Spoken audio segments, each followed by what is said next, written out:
কলকাতা কালাইডোস্কোপ।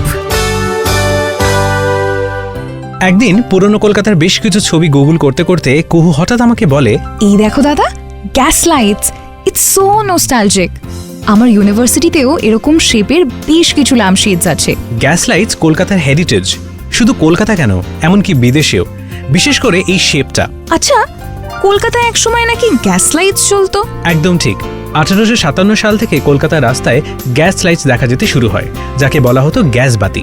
এমনকি বাড়িতে রান্না করার জন্য স্টোভেও সেই গ্যাস ব্যবহার হতো, জানিস তো? How interesting. আরো ইন্টারেস্টিং কি জানিস তো, বেশ কিছু মানুষ লম্বা একটা লাঠিতে আগুন নিয়ে ঘুরে ঘুরে বেড়াতো কলকাতার রাস্তায় গ্যাস বাতি জ্বালানোর জন্য, ঠিক সন্ধ্যা নামার আগে। Wow, that's quite an heritage.